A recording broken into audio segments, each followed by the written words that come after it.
Hello everyone, welcome to my YouTube channel. I hope you all are doing well. So let's start today's topic. Today we are going to discuss a very important topic, that is limiting depth of neutral axis. Limiting depth of neutral axis हम लोग discuss करेंगे आज के दिन में, ठीक है। इससे पहले हम लोग analysis of singly reinforced beam हम लोग डिस्कस किए थे, जहाँ पे हम मोमेंट ऑफ रेजिस्टेंस निकालने हम लोग सीखे थे for balance section, for under reinforced section, for over reinforced section, ठीक है। आज हम लोग देखेंगे limiting depth of neutral axis क्या होता है। एक्चुअली इसका डेफिनेशन हम लोग ऑलरेडी देख चुके हैं।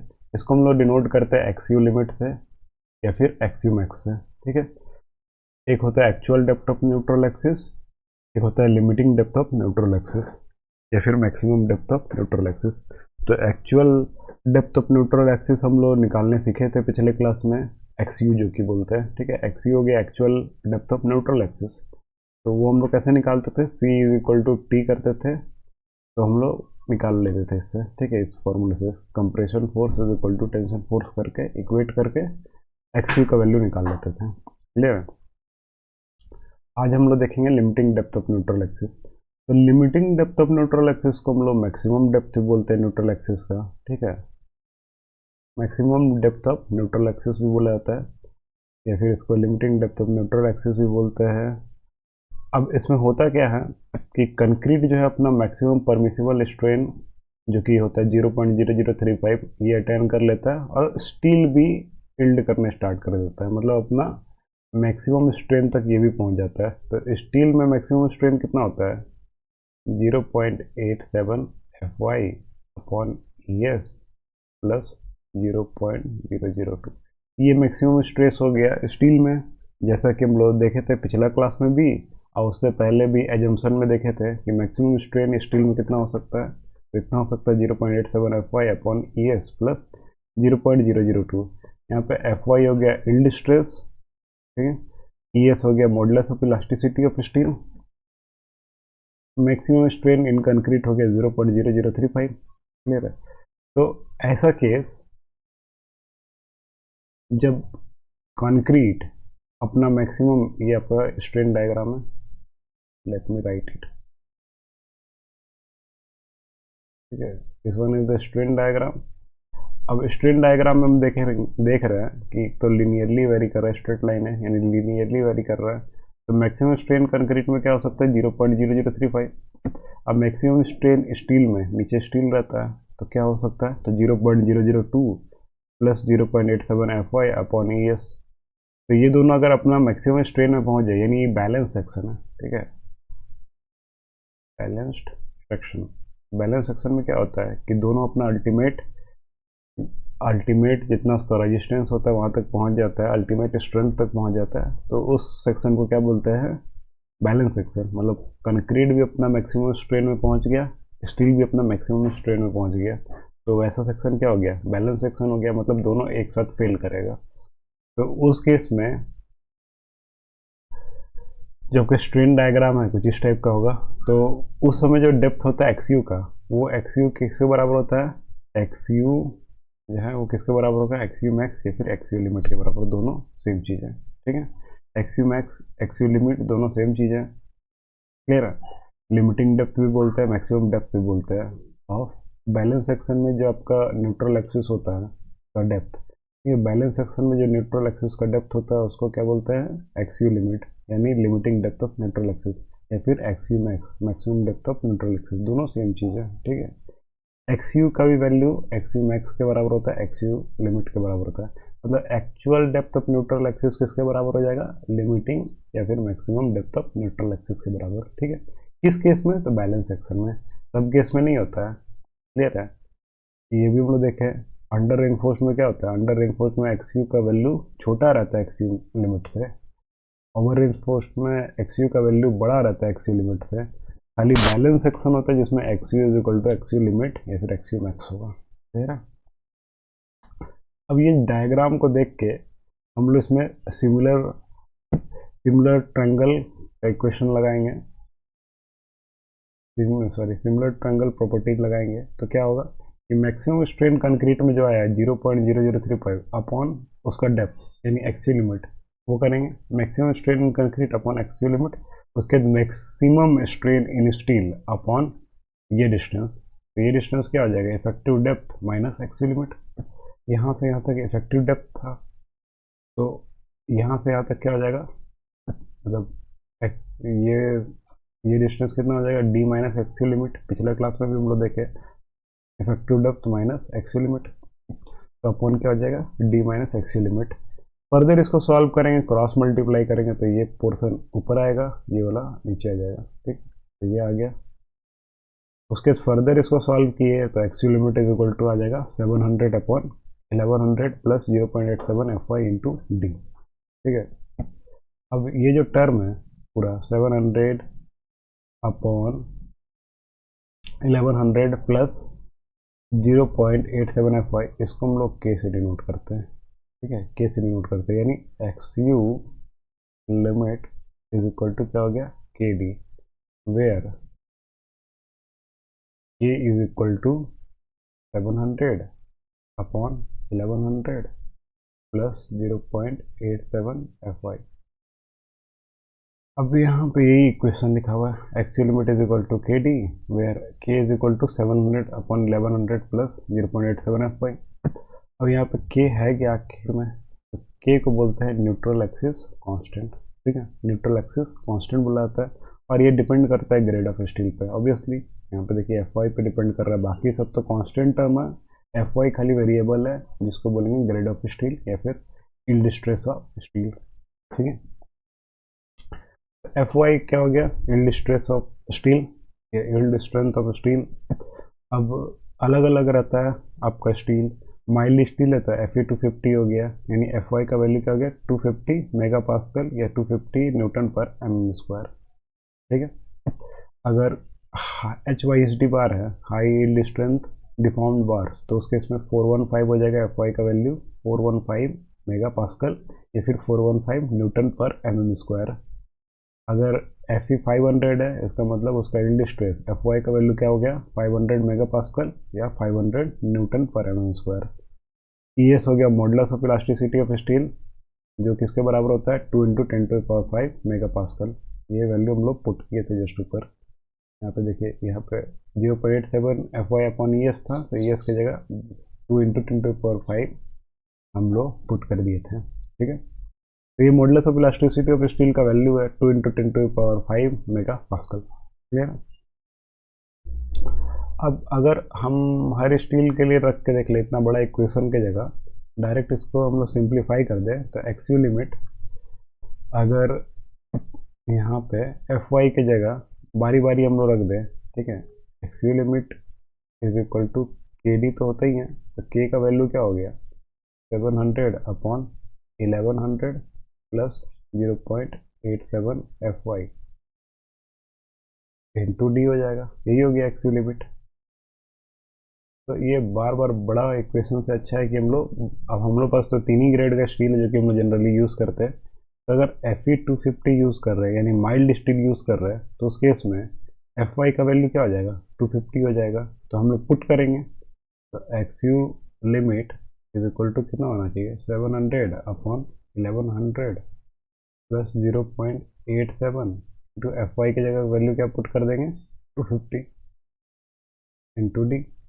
तो फर्दर सॉल्व करेंगे तो कितना आ जाएगा 0.53 डी, है ना। अब हम लोग आराम से अगर ये स्टील यूज़ कर रहे हैं तो एक्चुअल लिमिट आराम से निकाल सकते हैं इस फॉर्मूला से 0.53 डी। ठीक है, वैसे ही for F E 415 actual limit का वैल्यू आ जाएगा 0.48 D. For F E 250 actual limit आ गया 0.53 डी। और एफ ई 415 तो उसमें एक्चुअल लिमिट का वैल्यू आ जाएगा 0.48 डी। और एफ ई 500 एक्चुअल लिमिट का वैल्यू आ जाएगा 0.46 डी। क्लियर। अब ये एक्चुअल लिमिट हम लोग निकालते क्यों है, तो इससे बेसिकली हम लोग को पता चलता है कि आपका सेक्शन जो है वो क्या है, अंडर इन्फोर्स्ड है कि ओवर इन्फोर्स्ड है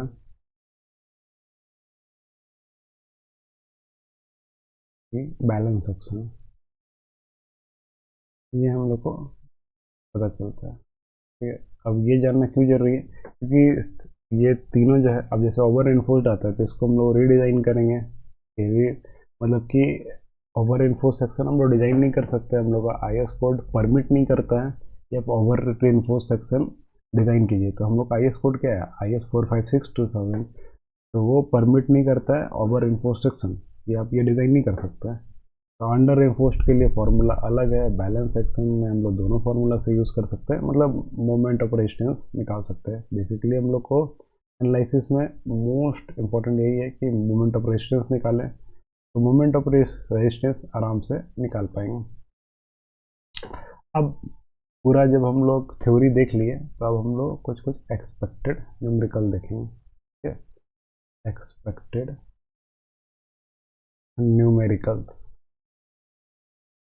न्यूमेरिकल्स का टाइप देखते हैं। सबसे पहले तो आएगा आपका एक टाइप का न्यूमेरिकल आ सकता है कि कैलकुलेट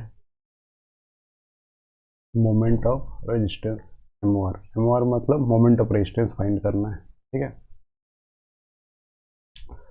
तो मोमेंट ऑफ रेजिस्टेंस अगर आपको फाइंड करना है तो उसके लिए कुछ स्टेप्स रहता है, कि क्या स्टेप रहेगा। तो सबसे पहला स्टेप है स्टेप 1। स्टेप 1 में आपको क्या करना होता है, कैलकुलेट XU लिमिट और XU मैक्स, ठीक है। सबसे पहले ये कैलकुलेट हमें पता है, मतलब limiting depth of neutral axis calculate करना होता है, ठीक है, या maximum depth of neutral axis, दोनों सेम चीज़ है, करके भी लिख सकते हैं। लास्ट दे देते हैं, अच्छा रहेगा, एक्सू लिमिट या एक्सू max.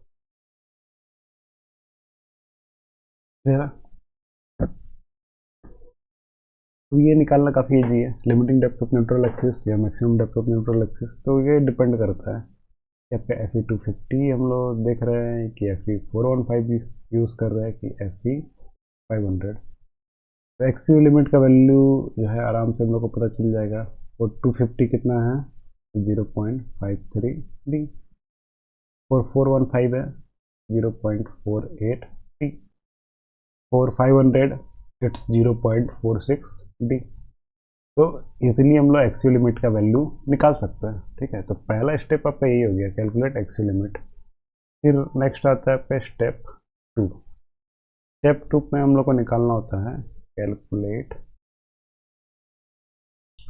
Actual depth of neutral axis, यानी XU निकालना होता है, ठीक है। Now we have to calculate actual depth of neutral axis यानी XU। तो XU निकालने के लिए हम लोग का मेन फॉर्मूला क्या था, C is equal to T, compressive force is equal to tensile force. ये कर देंगे तो हम लोग का XU निकल जाएगा। तो कंप्रेसिव फोर्स क्या था, 0.36 FCK B इंटू XU, यही था। T टेंसाइल फोर्स क्या था, 0.87 FY AST, ही था। तो यहाँ से XU हम लोग आराम से निकाल सकते हैं। तो XU इक्वल टू क्या हो जाएगा, 0.87 FY AST upon 0.36 FCK into B। ये हो गया हम लोग का XU निकालने का फॉर्मूला, ठीक है। सेकेंड स्टेप हो गया ये। पहले स्टेप में था हम लोग XU लिमिट निकालेंगे, तो इस फॉर्मूला से निकाल सकते हैं। सेकेंड स्टेप क्या है, XU निकालने का, तो XU निकाल सकते हैं इस फॉर्मूला से, 0.87 FY AST upon 0.36 FCK into B। अब थर्ड स्टेप पर हम लोग जाएंगे।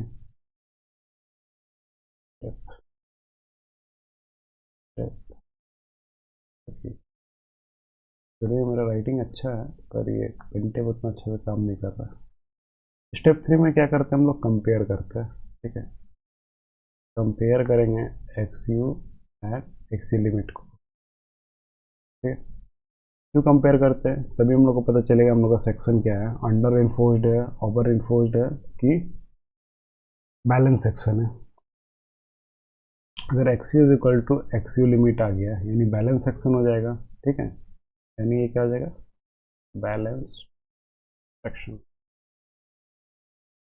इस केस में XU XU लिमिट के बराबर हो जाएगा, ठीक है। तो उस केस में हम लोग जो मोमेंट ऑफ रेजिस्टेंस है वो दोनों फार्मूला से निकाल सकते हैं। मोमेंट ऑफ रेजिस्टेंस का जो दो फार्मूला होता है, ये दोनों क्या क्या फार्मूला होता है,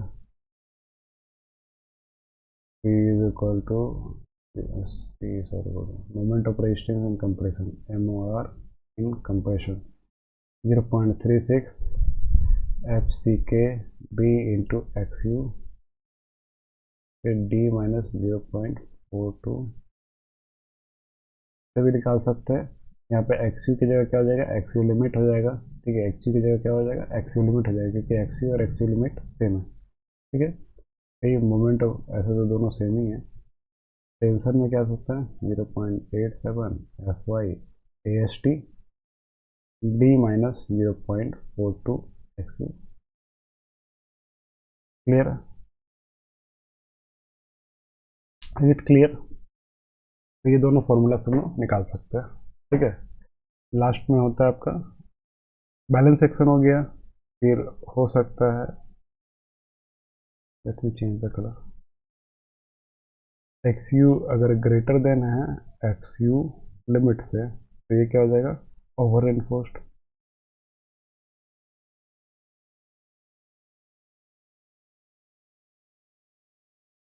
क्लियर है, ऐसे तो ये हम लोग डिज़ाइन ही नहीं करते ओवर एनफोर्स्ड।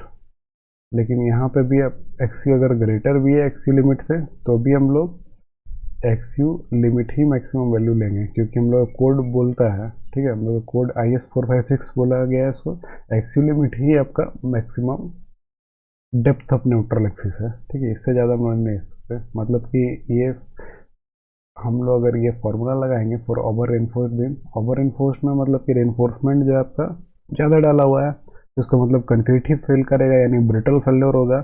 तो उस केस में भी आप फॉर्मूला तो ये लगाएंगे, कंक्रीट फेल करा तो मैक्सिमम अल्टीमेट स्ट्रेंथ जो है वो ये वाला लगाएंगे, 0.36 FCK B into XU। XU की जगह XU लिमिट हो जाएगा, क्योंकि मैक्सिमम जो डेप्थ है न्यूट्रल एक्सिस का वो XU लिमिट ही हो सकता है। ठीक है, उससे ज़्यादा नहीं हो सकता है। अगर इफ़ नेक्स्ट जो है, if XU limit is greater than XU, अगर ऐसा हो जाए तो ये क्या हो जाएगा, अंडर रेनफोर्स्ड। ठीक है, अंडर रेनफोर्स्ड हो गया, तो यहाँ पे XU ही वैल्यू रखेंगे। मतलब अंडर रेनफोर्स्ड यानी रेनफोर्समेंट पहले फेल करेगा, तो मोमेंट ऑफ रेजिस्टेंस हम लोग कैसे निकालेंगे,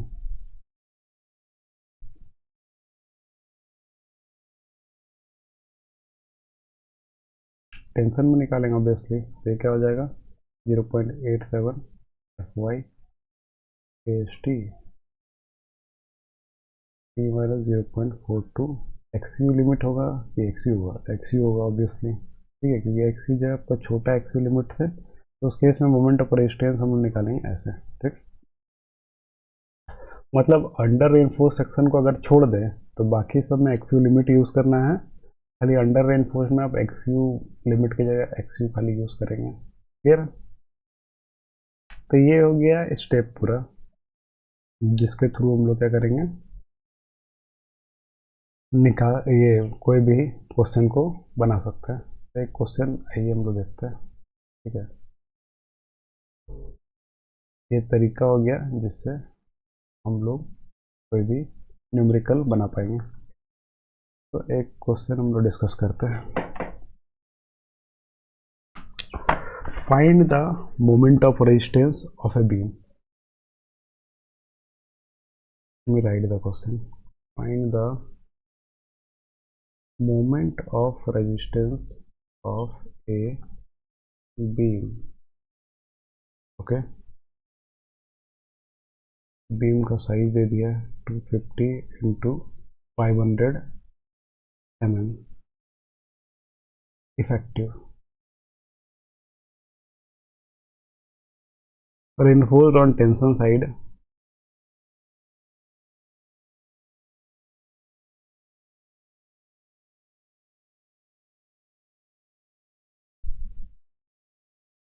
with 4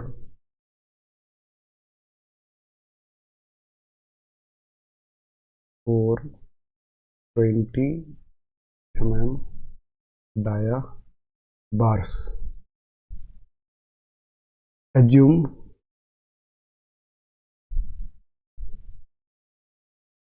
concrete M20 and mild steel. This one is the question. Okay, this one is the question we have to make.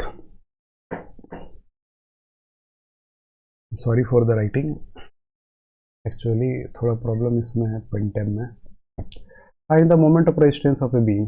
तो हम लोग को फाइंड क्या करना है, मोमेंट ऑफ रेजिस्टेंस को फाइंड करना है. बीम का साइज दे दिया है 250 इंटू 500 mm. तो let us draw the beam cross section. तो this one is the beam. It's 250 mm effective. Reinforced on tension side with 420 mm bars. इसमें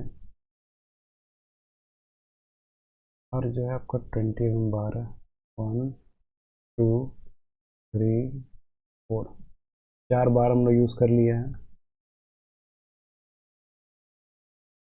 अब यहाँ पे बताया गया ये आपका विड्थ जो है वो 250 mm है. क्लियर है. 250 mm विड्थ है और डेप्थ आपका इफेक्टिव डेप्थ लिखा हुआ है लास्ट में इफेक्टिव. तो ये डेप्थ जो है मतलब इफेक्टिव डेप्थ क्या हो जाएगा, हाफ ऑफ द रेनफोर्समेंट के बराबर. तो ये कितना दिया हुआ है 500 mm. Reinforced on tension side with 420 mm dia bars. तो ये जो आपका डायमीटर है वो कितना है 20 mm डाया. ठीक है, डाया कितना है 20 mm है. फिर ये भी बोला गया है कि कंक्रीट जो है आपका वो M20 है, मतलब FCK दिया हुआ है, ग्रेड ऑफ कंक्रीट दिया हुआ है 20 न्यूटन पर mm. FY माइल्ड स्टील भी दिया हुआ है. तो माइल्ड स्टील यानी FE 250.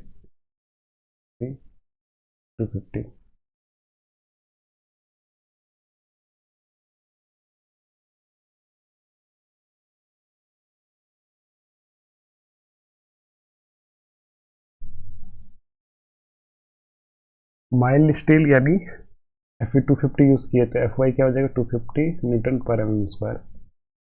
अब हम लोग को मोमेंट ऑफ रेजिस्टेंस निकालना है. तो मोमेंट ऑफ रेजिस्टेंस निकालना है यानी इसमें आपको हर चीज़ दिया हुआ है. ठीक है, बी का वैल्यू दिया हुआ है, डी का वैल्यू दिया हुआ है, मतलब सेक्शन पूरा अच्छे से डिफाइंड है. लेकिन हम लोग को एक चीज़ नहीं दिया हुआ है. मोमेंट ऑफ रेजिस्टेंस में एरिया ऑफ स्टील भी चाहिए होता है, लेकिन एरिया ऑफ स्टील दिया हुआ नहीं, उसकी जगह बार दे दिया, उसका डायमीटर दिया है. तो हम लोग एरिया ऑफ स्टील आराम से निकाल सकते हैं. चलिए देखते हैं कैसे निकाल सकते हैं. AST एरिया ऑफ स्टील क्या हो जाएगा, एक बार का अगर हम लोग बात करें तो अगर डायमीटर दिया है तो π/4 d स्क्वायर होता है फॉर्मूला. अगर 4 बार का बात करेंगे, 4 दिया है तो 4 इंटू π/4 d स्क्वायर होगा. तो 4 इंटू पाई यानी 22/7 इंटू 4 डी. डी यानी डायमीटर. इसको फाई से भी हम लोग डिनोट करते हैं, फाई का स्क्वायर भी लिख सकते हैं. डायमीटर को फाई से डिनोट किया था तो यहाँ पे 20 लिखेंगे तो 20 का स्क्वायर हो जाएगा. इसको फर्दर हम लोग सॉल्व करेंगे तो AST का वैल्यू कितना आ जाएगा 1256.63 mm square. Am I correct? Or you can check it also. Check कर ही लेते हैं.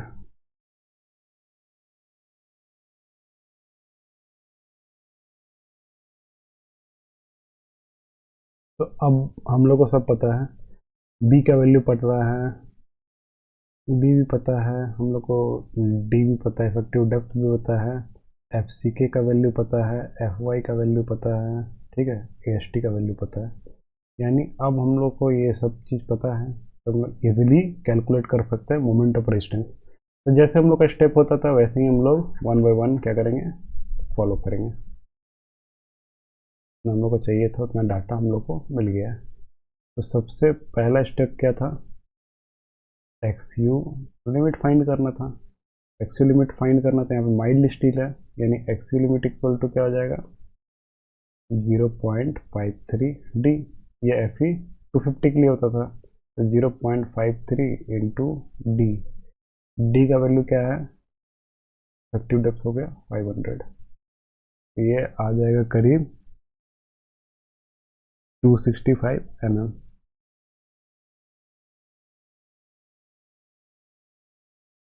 क्लियर है, एक्स यू लिमिट हम लोग फाइंड कर दिए। अब हम लोग को सेकेंड स्टेप में क्या करना है, एक्स यू फाइंड करना है, ठीक है।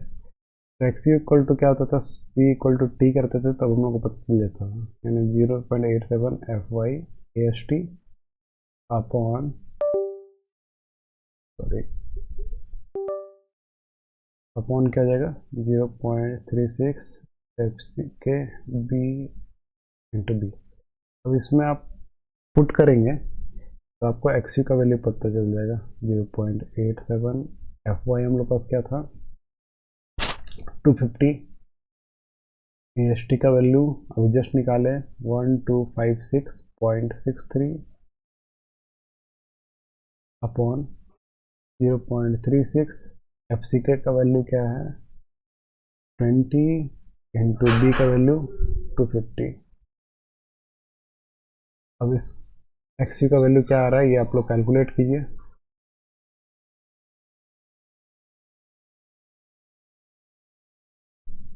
ये आ जाएगा करीब 273,317.025 अपॉन, आप लोग भी कैलकुलेट कीजिए 0.36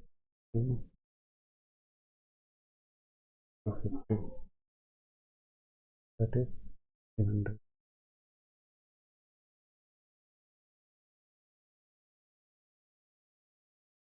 अगर ये क्या आ जाएगा 3,